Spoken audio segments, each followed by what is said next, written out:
Pipipig. Ito yung kasaba. Medical plant. Medicinal plant. Yun.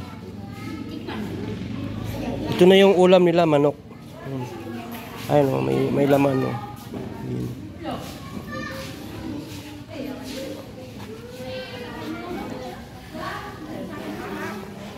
Bignay.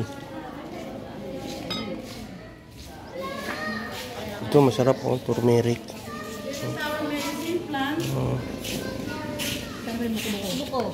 Buko-buko. Para sa it is the medicine for bleeding wounds. Tawa-tawa, hindi ka muna. Saan tawa-tawa dyan? Ayan, tawa-tawa. Oh. Tawa-tawa. Epektibo talaga yan sa Medicine for dengue and fever. dengue, no? Dengue at saka Fever. okay. Ito. Oregano, para saan? Medicine for children cough. Ay, ba't kayo nabibidyo?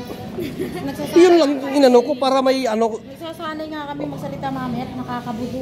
English kasi. Kaya mo na pag English yan. Oh. It is medicine for Lagundi ba to? cough. Yes. It is. Ay, Lagundi. Damong Maria. It is medicine for stomach ailments. Ano ba to? Topical? Topical. Albos ng kadyos.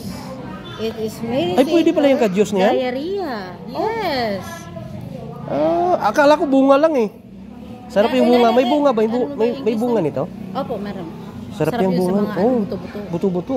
Pero masarap naman yung buto mo rin. Ay, ayaw ko noon. Hindi, yung buto dito, pag may arthritis ka nun. Ay, talaga, sigurado. Ano yan? Paragis. Yung native... Paragis. Ha? Paragis. Paragis? Ito ba yun? Yes. Di ba ito yung nabubunot lang kung saan-saan tumutubo? Yun. It is medicine for UTI, high blood pressure, diabetes, Uy. and inhalation. Pwede pala yan, oh. Marami akong nakikita niyan, eh. Luyang dilaw, turmeric. Ito, anong tawag doon? Sambong. Yes. Sambong. Medicine for stomach pain. Dapat nilagay din niya sa UTI. Sa kidney kasi kaya gamot din yan eh. Okay, may natutunan na ako dito sa kanila. Ito, oh. Kasi kahit saan lang naman ito, guys, tumutubo, eh. Ito. Sa mga gilid-gilid na. Gilid-gilid lang naman to, eh. Sada. Ito.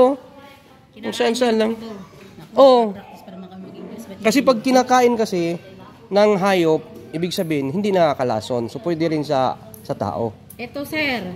Baka hindi nyo pa alam. Ah. Ito ay bilukaw. Ito yung Ano, aming bilukaw? pang-asim. Ito yung Sa mga sa nganga. native na, hindi po. Ha? Hindi. Ito yung pang-asim, sir, sa native na manok. Yun yung pang-asim namin. Ito ba yung sa puno? Pangalawa po Puno yan to, sa di ba? ano. Opo. Sa amin sa Mindanao kasi may tawag din kasi Pangalawa to. yan sa palok. Oo, konti lang, di ba? Pang-asim yan, sir. Pang-asim sa native na manok. Sa amin, meron sa amin to sa Mindanao. Anong pangalan to sa Mindanao?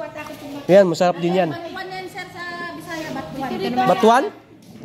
Ito bugnay. Ay, bignay. Ito local na yung banana chips. Okay. Ito naman yung biya. Biya, gulay? Biya po. Yung isdang maliliit. Ito yung sa yung nahuli dyan sa ilog. Oo nga. Masarap yan yung paksiw. Sa amin din ganun. Nanghuli kami noon.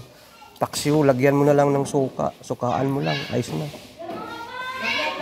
Buko-buko. Ito pala yun. Anong tawag nito? Marami to dito, di ba? Matibay yung puno nito, di ba? Matigas. Kakainin ko nga ito, guys. Kakainin ko. Gamot din niya sa sipon. Masarap ito eh. Ito. Sir, nagbablog kayo. May YouTube channel ako.